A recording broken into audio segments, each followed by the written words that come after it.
कोणों के योग वाले प्रश्न कर रहे हैं। उसमें आज हम लोग एक प्रश्न देखेंगे कि एक 45 अंश के कोण BAC की रचना करना है, यानी एक 45 अंश का कोण बनाना है BAC। पहला प्रश्न हो गया कि हमको 45 अंश का कोण बनाना है।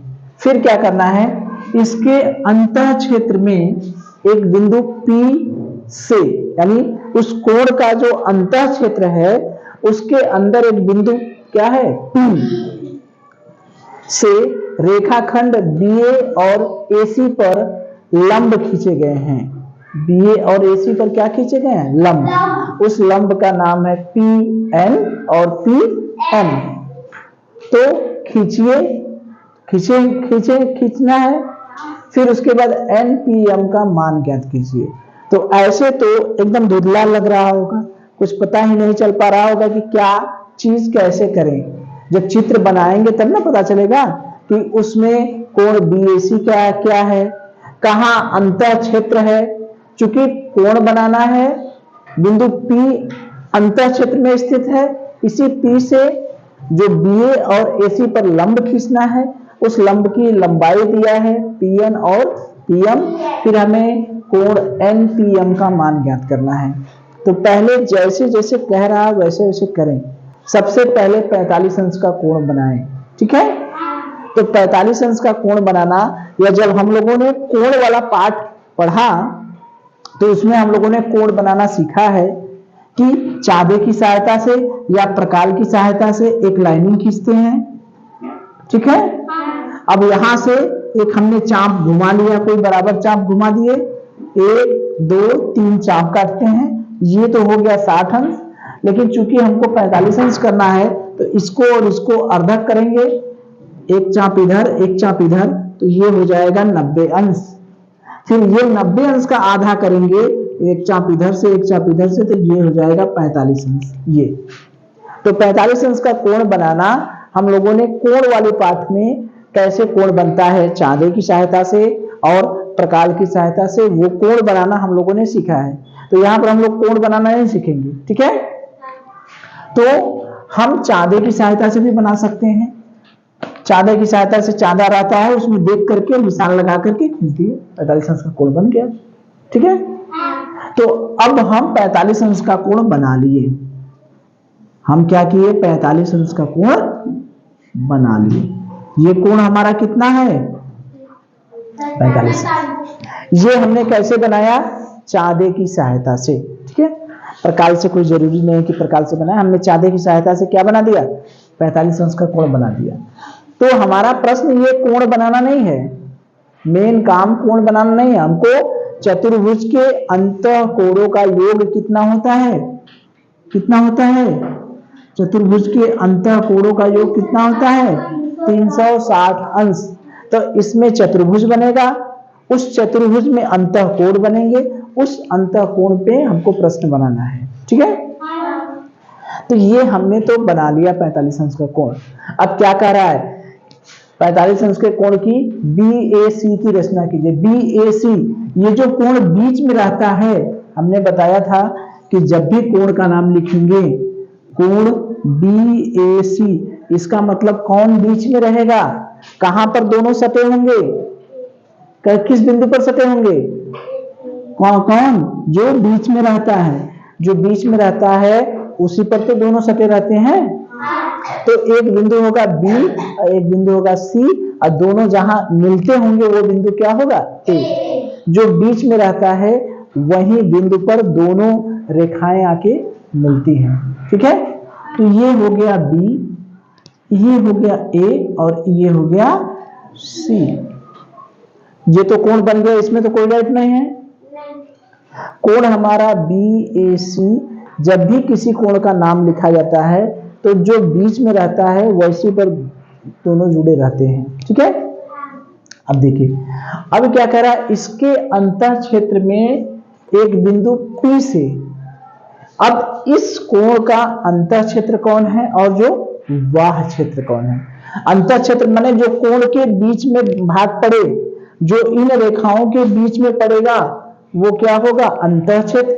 और जो इन रेखाओं के बाहर होगा वो क्या पड़ेगा, बाह्य क्षेत्र। तो ये P को अगर हम इधर करते हैं तो ये बाहर पड़ा रेखाओं के कि अंदर पड़ा, कहां पड़ा, बाहर। तो ये क्या हो गया, बाह्य क्षेत्र में। लेकिन हमको किस में रखना है, अंतर क्षेत्र में। तो कहां होगा P, यहां होगा, दोनों रेखाओं के बीच में है ना। तो P अंतर क्षेत्र में हमने बिंदु ले लिया, ठीक है। ये अंतर क्षेत्र में हमने बिंदु P ले लिया। अब क्या करा, इसके अंतर क्षेत्र में एक बिंदु P से रेखाखंड BA और AC पर लंब खींचा गया। लंब माने कितना कोण बनेगा, 90 अंश। किसी बिंदु से रेखा पर लंब खींचना भी हम लोग सीखे हैं, कुछ याद आ रहा है। बिंदु से रेखा पर लंब खींचना है तो यहां पर प्रकार की नोक रखिए, आधे से ज्यादा चाप लीजिए, घुमा दीजिए, ठीक है। फिर इसका अर्धक कर दीजिए, जहां काटेगा यहां से एक चाप घुमा दीजिए, यहां से एक चाप घुमा दीजिए, जिसका अर्धक है यही क्या हो गया, लंब। कुछ याद आ रहा है, ये सब चीजें हम लोग किए हैं। किसी बिंदु से रेखा पर लंब खींचना, तो इस बिंदु से हमने BA रेखा पर भी लंब खींचा, ठीक है, और यहां पर भी लंब खींचा, AC पर। BA पर खींचा, इस BA ये रेखा पर लंब खींचे, और AC यानी इस पर भी लंब खींचा, ठीक है। उस लंब का नाम क्या है, PN, यानी एक BA पर जो खींचे उसका नाम क्या है, PN, और AC पर जो खींचे उसका नाम क्या है, PM, ठीक है। तो हमको बताना है कोण NPM, यानी P कहां है, बीच में। तो कौन सा कोण का मान बताना है, इस कोण का मान बताना है। किसका मान बताना है, इस कोण का। कोण NPM, इसका मान बताना है। सवाल समझ में आया।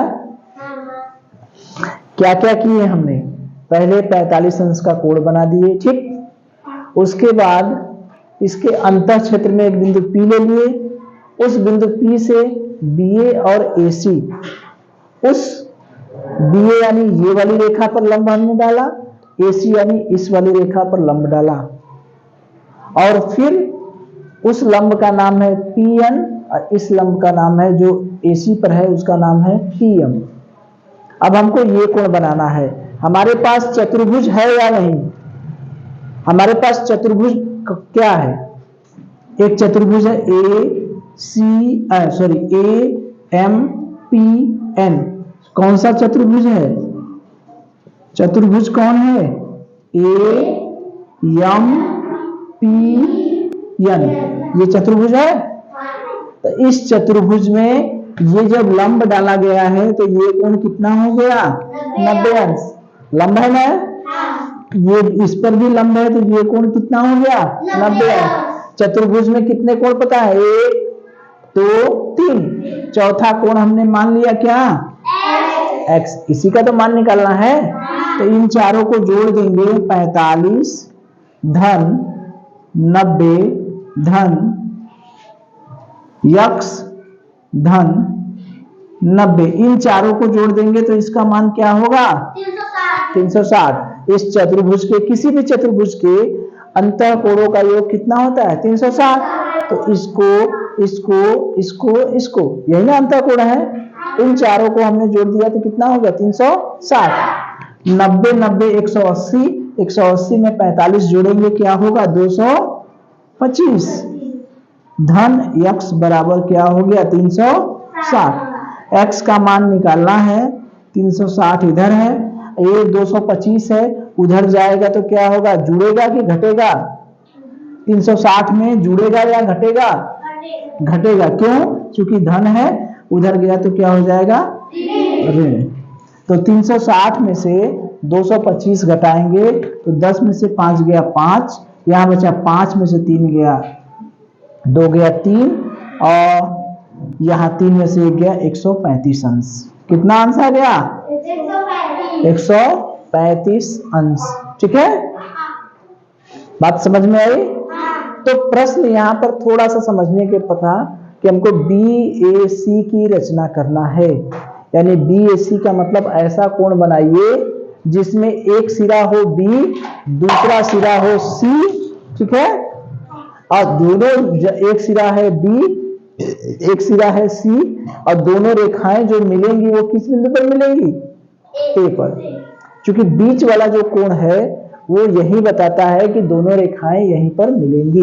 ये कोण कितना है? 45 अंश। ठीक है, अब अंतः क्षेत्र में एक बिंदु लेना है P, यानी इस रेखा के अंतः क्षेत्र में बिंदु, इधर तो रेखाओं के बीच में जो क्षेत्र होता है उसी को कहते हैं अंतः क्षेत्र। तो एक बिंदु P ले लिए, तो P से BA और AC, BA और AC दोनों पर लंब डालना है। पहला वाला लंब जो BA पर डालेंगे उसका नाम क्या है? PN, ये PN डाल दिए।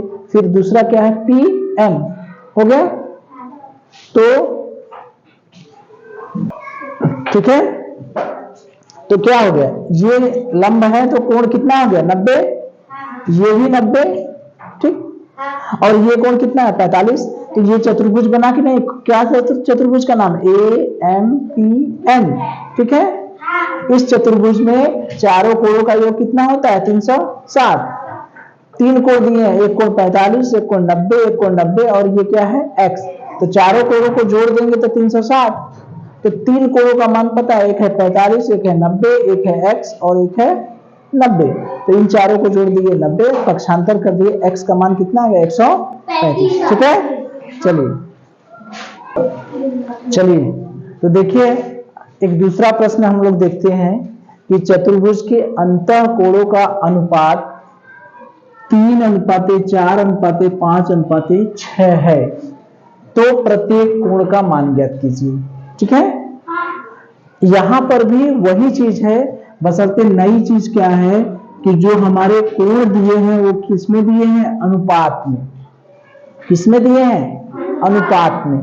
तो अनुपात के बारे में एक चीज जान जाइए कि अगर A अनुपाते B है कहीं भी, ठीक है, A अनुपाते B अगर कहीं है तो वहां पर जब माना जाएगा, कोई चीज मानेंगे तो माना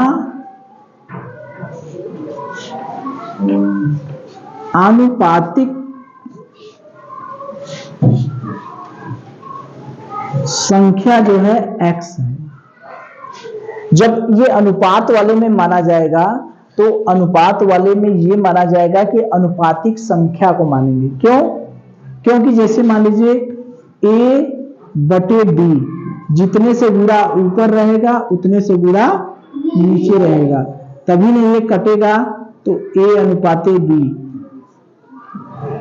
A अनुपाते B, A/B जो अनुपात का मतलब होता है उसको बटा ही समझिए, वो क्या है? बटा ही, लेकिन वास्तव में बटा नहीं है।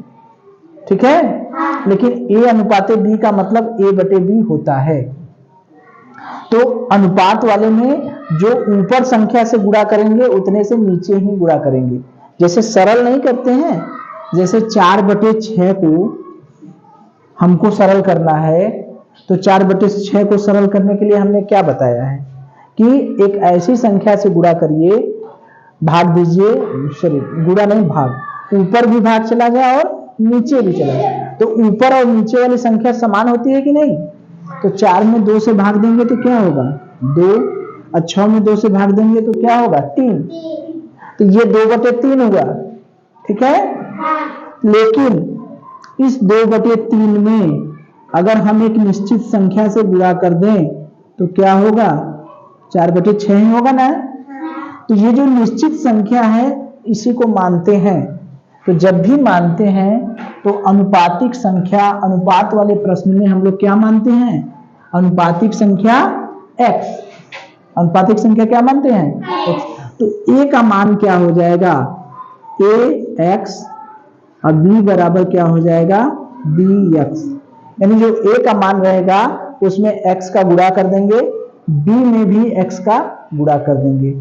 ठीक है, ये वही है, A अनुपाते B ही है। कैसे?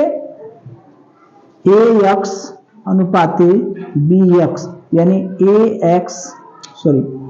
AX बटे BX। ये ऊपर हो जाएगा, ये नीचे, X से X कट गया, A बटे B, यानी A अनुपाते B ही है। लेकिन ऐसे लिखने से हमारा क्या फायदा होगा? बहुत फायदा होगा। उसका मान हम लोग सीधे डायरेक्ट लिख सकते हैं। बात समझ में आ रही है? तो हमको ध्यान ये देना है कि कहीं भी अनुपात वाले अगर प्रश्न रहें तो वहां पर अनुपातिक संख्या, सबसे पहला काम क्या है कि हम अनुपातिक संख्या मानेंगे x। ठीक है, x से उस अनुपात में क्या कर देंगे? गुणा। ठीक है, चलिए, तो यहां पर 4 कोणों का अनुपात दिया है। 4 कोणों का क्या दिया है? अनुपात। चतुर्भुज बना लिया हमने, A B C और D। यहां पर कोण नहीं पता है, लेकिन क्या पता है? अनुपात। ठीक है, यानी कोण A अनुपाते कोण B अनुपाते कोण C अनुपाते कोण D। इसका मान कितना है? 3 अनुपाते 4 अनुपाते 5 अनुपाते 6। ठीक है, हाँ 6। ठीक है, ठीक है। तो अब देखिए, हम अनुपातिक संख्या क्या मानेंगे? सबसे पहला काम, अनुपातिक संख्या क्या माने? x। ठीक है, तो क्यों माने हमने? चूंकि कोण A का मान निकालेंगे तो क्या करेंगे? 3 में किसका गुणा करेंगे? x का। B का मान निकालेंगे तो B के B वाला कौन सा है? 4 में x का गुणा। x का गुणा क्यों कर रहे हैं? क्योंकि x को हमने अनुपातिक संख्या माना है। तो A वाला में x का गुणा कर देंगे तो A का मान क्या हो जाएगा? 3x। B वाले में x का गुणा कर देंगे, B का मान हो जाएगा। इसी तरह से C वाले में x का गुणा करेंगे, क्या होगा? 5x। और कोण D का मान क्या हो जाएगा? 6x। ठीक है, ये मान कैसे आया?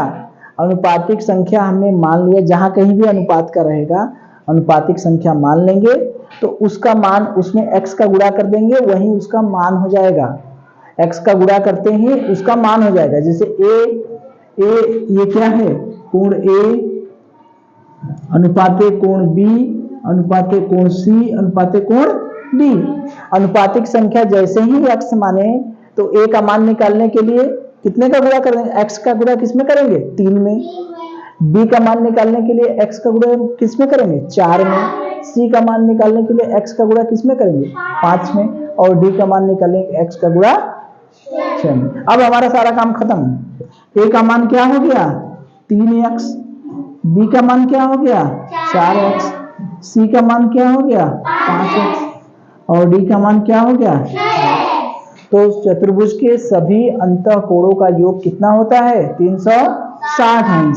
यानी कोण A धन कोण B धन कोण C धन कोण D, इन सबका मान क्या होता है? 360 अंश। A का मान क्या है? 3x। B का मान 4x। C का मान 5x और D का मान 6x बराबर 360। जोड़े 6 5 11 4 15 3 18। 18x बराबर 360। तो x बराबर 360। x और 18 के बीच में किसका निशान है? क्या निशान है? x और 18 के बीच में क्या निशान है? गुणा। तो इधर जाएगा तो क्या होगा? भागा। 18 दूना 36। कितना अंश आ गया? x का मान क्या आ गया? 20 अंश। तो ये x का मान आ गया। लेकिन अगर हमको कोण निकालना है तो x का A का मान कितना होगा? 3 में कितने का गुणा करेंगे? 20 का। x का मान क्या है? 20 है। तो कोण A का मान पूछेगा कि हमने तो x का मान निकाल लिया, यानी अनुपातिक संख्या तो हमने पता कर लिया, लेकिन ये कोणवा का मान कितना है? तो कोणवा का मान कितना है? 3 गुणे x, यानी 20 3 कितना हो गया? 60 अंश। इसका मान 4 गुणे 20 कितना हो गया? 80 अंश। इसका मान 5 गुणे 30 कितना हो गया 100 अंश। इसका मान 6 गुणे 20 कितना हो गया 120 अंश। ठीक है, तो चारों कोणों का मान हमें पता चल गया। तो यहां पर ध्यान ये देना है कि ये जो अनुपातिक संख्या वाला प्रश्न रहता है उसमें अनुपातिक संख्या को हम क्या मानते हैं x। अब फिर उस अनुपातिक संख्या का गुणा अगर पहले वाले अनुपात में कर देंगे तो पहला कोण मिल जाएगा, दूसरे वाले में गुणा कर देंगे दूसरा कोण मिल जाएगा, तीसरे वाले में गुणा कर देंगे तीसरा कोण मिल जाएगा और चौथे वाले में गुणा कर देंगे चौथा कोण मिल जाएगा। लेकिन चूंकि पहला कोण में गुणा किए 3x हो गया, दूसरा कोण में गुणा किए 4x हो गया, तीसरे कोण में निकालने के लिए 5x हो गया, चौथे कोण में 6, सब में x जुड़ा है। हम जानते हैं कि सभी चतुर्भुज के सभी अंतःकोणों को